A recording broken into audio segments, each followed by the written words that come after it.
معجزة پێویستە ئەم مەرجانەی تیاابێ. معجزە خۆی چیە؟ معجزە ئیشێکە، کارێکە،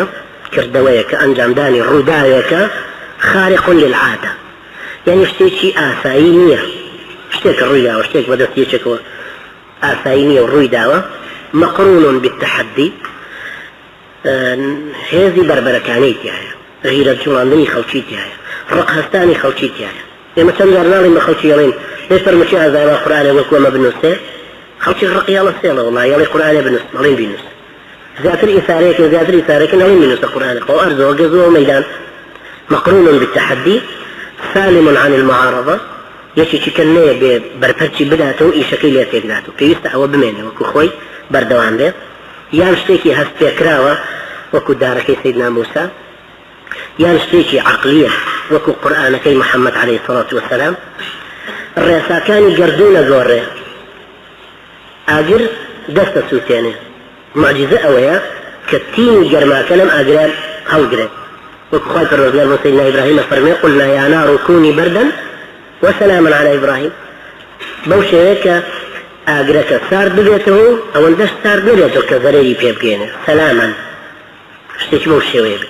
گۆڕینی ناموسی کەون، یعنی ڕێسایەکە کەون لە سەرەتی. مەسەلەن ئاو کە خوێندومانە لە زانیاریان لە قاپە لێکچووەکانە، کە تۆ ئاوە خەیتە ناو قاپە لێکچووەکان، قاپێکی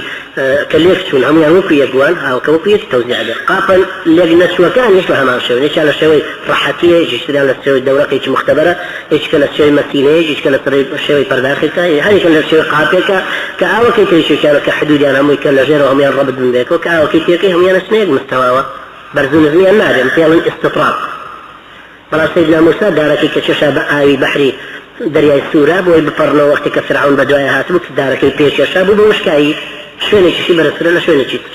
ئەمە معجزەی حسیە، ئەمە شتێکە کە ڕێسا گەردوونیەکانە گۆڕێ. ئەنجا ئایا گیانی تەحەدای پێوەیە یان نا؟ ئەگەر گیانی تەحەدای پێوە نەبوو ئەوە هەر معجزەیەکە، بەڵام بۆ تەحەدا نەهاتۆتە پێش، وەکو دروستبوونی سەیدنا عیسا. خوای پەروەردگار فەرمێ ئین مەثل عیسا عند الله کەمەثل ئادەم، بەبێ باوک درستی کردووە، چونکە دروستکردنەکان هی خەڵقی ئینسان چوار شێوە، یا درستی کردوون بێ دایک و باوک وەکو سەیدنا ئادەمی دروست کردووە، خوای پەروەردگار سەیدنا ئادەمی دروست کردووە لە بێ دایک و باوک، یان درستی کردووە بێ دایک وەکو دایکمان حەوا کە لە سەیدنا ئادەمەوە درستی کردووە، یان درستی کردووە بێ باوک وەکو سەیدنا عیسا کە لە مەریەمە، یان درستی کردووە بە دایک و باوک وەکو هەرێشێک لێمە کە بنتيجة دایک و باوکی کاتوونەتە پێش، کاتوونەتە وجودەوە. ئەمە هەر چواری. هەندێک لەوانە معجزەیە، بەڵام مەرجە تەحەدای پێ بکە، وەکو ئەو دروستبوونی سەیدنا عیسایە. دروستبوونی سەیدنا عیساش چەند ئوسلوبی قورئان جوانە. یەکەم دایکی مەریەم کە لە سوورەی مەریەمیشە بۆمان باس کراوە، ئالی عیمران، دایکی مەریەم ئافرەتێکی دووجانە،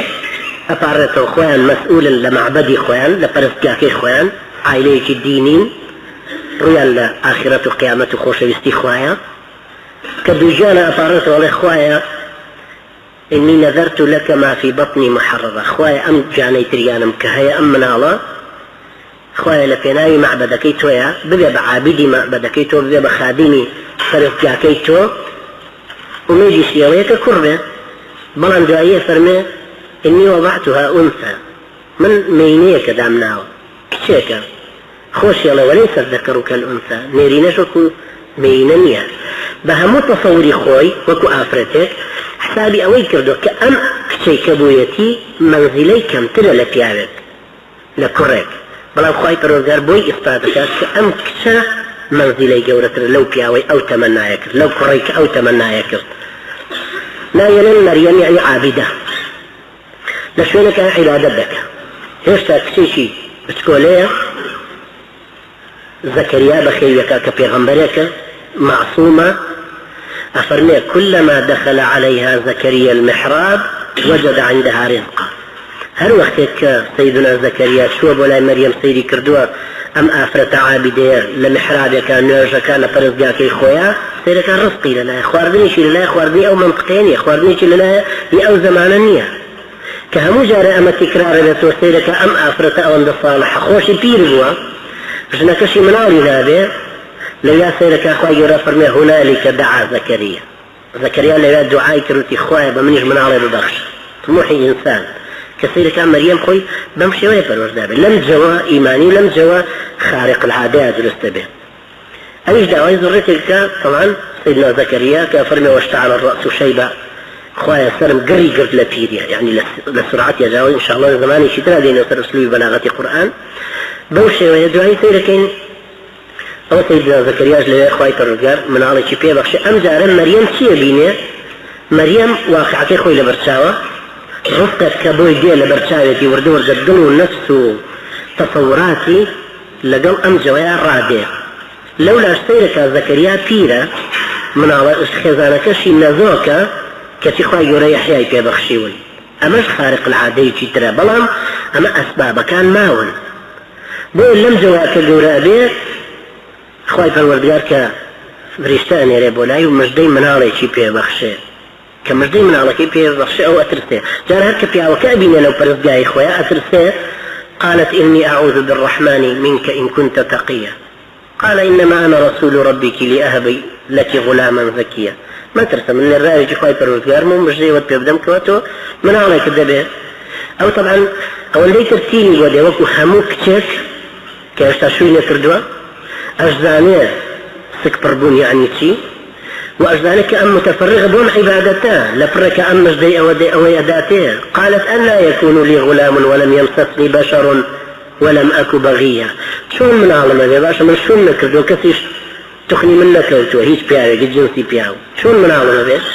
دعي أفرمي أو أمري خوايا كذلك قال ربك هو علي هين ولنجعلها آية للناس ورحمة منا وكان أمرا مقضيا ليش أنا معجزة جيت لديسان كدرس كوابو معجزة وكشون أو حالتها بوضع سيدنا ولادة سيدنا عيسى هاتم القرآن خوي معجزة كثير جورة لنا دايقوني سيدنا عيسى بلا الخوشي نازان أما قرآن مرجكاني تحدايك آية زمني شي برفراوان وكراوة يبوها مكسر مادة مشتركة لم تسانيك بكرديش من ايلم هل كسبوك أمدان هل كسبه أم نظم ترتيباتك لقرآن هاي أو معجزانك لقرآن هاي معجزة كانش لتشيان أم معجزانة طبعا أبيه معجزة مرجكي أوي ككذ غيري خواهي الرجال مسيطرنا ببسرة كذنتو عني وك أو دابنة أقل إيش كتو عني أو شرطي معجزاتي أروا معجزة خوي أبوي في بدراو معجزة يعني كغيري خواهي الرجال ناتو عني هروها أوي بيتشواني الرئيسة كان كخلق عادة كان فيه وقرتون يعني بون منا أم شاخ الرق أم قوي جيلة بشمانو شاخي الرق وتقو يتيك بيه بتحدايكي معجزي بيكا بلوكا شيكاتو نرمي كاتو أما خوي لخويا يشي حسية يعني باشا أو كسيك معجزكي لدزديه معجزكي بولا كردو خوي فيه بعدا معجزكي بولا كردو هاتو على خوشنا باورم تيبينا كمن الراوي خوامو أمج معجزكم بويا سيدنا عيسى خوي قال لي برسير يا عيسى أنت قلت للناس اتخذوني وأمي إلهين من دون الله قال سبحانه تو تمنوا دايكم بكن بدو خواب ما فرستم استغفر الله خواه من شوش تيوالي كما أو وقتك معجزكي هنا الله ليه من مردوتا موزن دوكم بإذن الله وأبرئ الأكمه والأبرص بإذن الله همور قليتا موشاكم هرب بشتواني خواه قال هروها في يستا أما رجي تحداش بالشويك بك وفعلا معجزة له مقابلة كي نتوانا درستيكا بهيد الشويك نتوانا لو مرجعنا درست قرآن في روزيش بحنا الشوية أو تحداني بو الشوية كردوه